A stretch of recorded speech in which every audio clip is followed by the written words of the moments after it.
Hello and good afternoon or good evening depending where you are, and welcome back to another one of Baby Elias's afternoon time or bedtime stories. We start off with The Wolf and the Seven Little Kids by the Brothers Grimm. This popular children's story is also known as The Wolf and the Seven Young Kids. Let's begin, shall we? There was once upon a time an old goat who had 7 little kids and loved them with all the love of a mother for her children. One day she wanted to go into the forest and fetch some food. So she called all 7 to her and said, "Dear children, I have to go into the forest. Be on your guard against the wolf. If he come in, he will devour you all, skin, hair, and all. The wretch often disguises himself, but you will know him at once by his rough voice and his black feet." The kids said, "Dear mother, we will take good care of ourselves.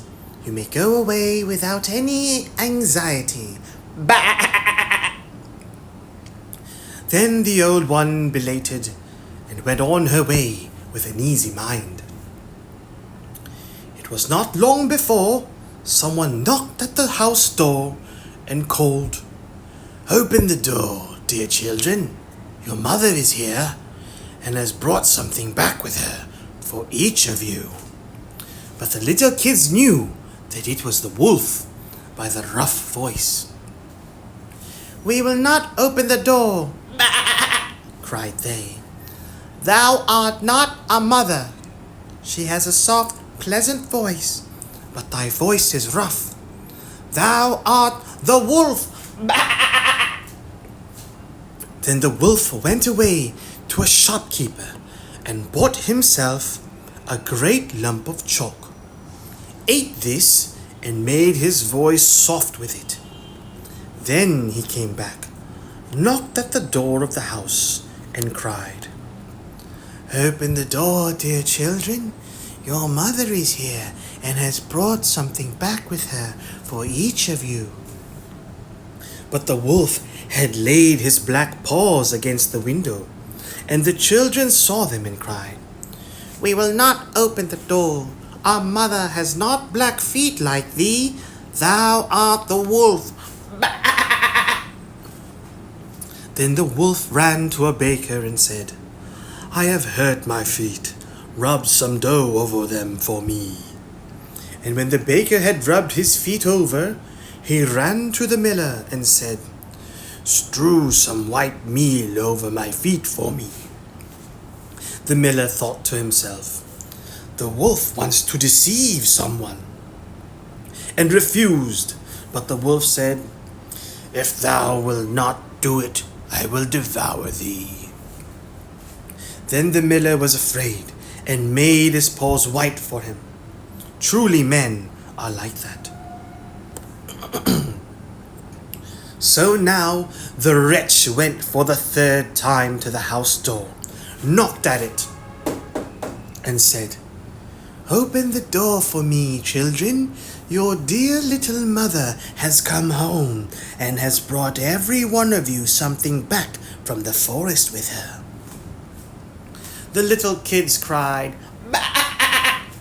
First show us thy paws, that we may know if thou art our dear little mother." Bah! Then he put his paws in through the window, and when the kids saw that they were white, they believed that all he said was true and opened the door. But who should come in but the wolf? They were terrified and wanted to hide themselves. One sprang under the table, the second into the bed, the third into the stove, the fourth into the kitchen, the fifth into the cupboard, the sixth under the washing bowl, and the 7th into the clock case. But the wolf found them all, and used no great ceremony. One after the other, he swallowed them down his throat. The youngest, who was in the clock case, was the only one he did not find. When the wolf had satisfied his appetite, he took himself off, laid himself down under a tree in the green meadow outside, and began to sleep. Soon afterwards, the old goat came home again from the forest. Ah, what a sight she saw there! The house door stood wide open. The table, chairs, and benches were thrown down. The washing bowl lay broken into pieces, and the quilts and pillows were pulled off the bed. She sought her children, but they were nowhere to be found. She called them one after another by name, but no one answered. At last, when she came to the youngest, a soft voice cried, "Dear mother, I am in the clock case." She took the kid out, and it told her that the wolf had come and eaten all the others. Then you may imagine how she wept over her poor children. The end. Just kidding. The story goes on, children. At length, in her grief, she went out, and the youngest kid ran with her.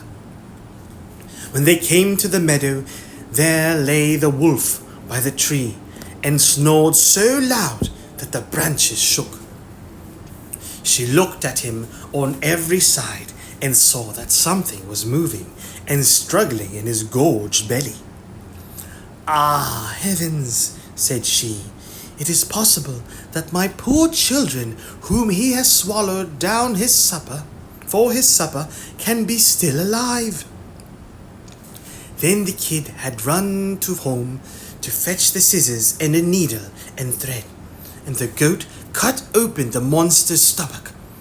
And hardly had she make one cut, then one little kid thrust its head out, and when she cut further, all 6 sprang out one after the other, and were all still alive, and had suffered no injury whatsoever. For in his greediness, the monster had swallowed them down whole. What rejoicing there was! They embraced their dear mother, and jumped like a sailor at his wedding. The mother, however, said, "Now go and look for some big stones, and we will fill the wicked beast's stomach with them while he is still asleep." Then the 7 kids dragged the stones thither with all speed, and put as many of them into his stomach as they could get in. And the mother sewed him up again in the greatest haste, so that he was not aware of anything and never once stirred. When the wolf at length had had his sleep out, he got on his legs, and as the stones in his stomach made him very thirsty, he wanted to go to a well to drink. But when he began to walk and move about, the stones in his stomach knocked against each other and rattled. Then cried he, "What rumbles and tumbles against my poor bones? I thought it was 6 kids, but it's not but big stones." And when he got to the well and stooped over the water and was just about to drink, the heavy stones made him fall in, and there was no help, but he had to drown miserably. When the 7 kids saw that, they came running to the spot and cried aloud, "The wolf is dead! Bah! The wolf is dead!" and danced for joy round about the well with their mother. The end.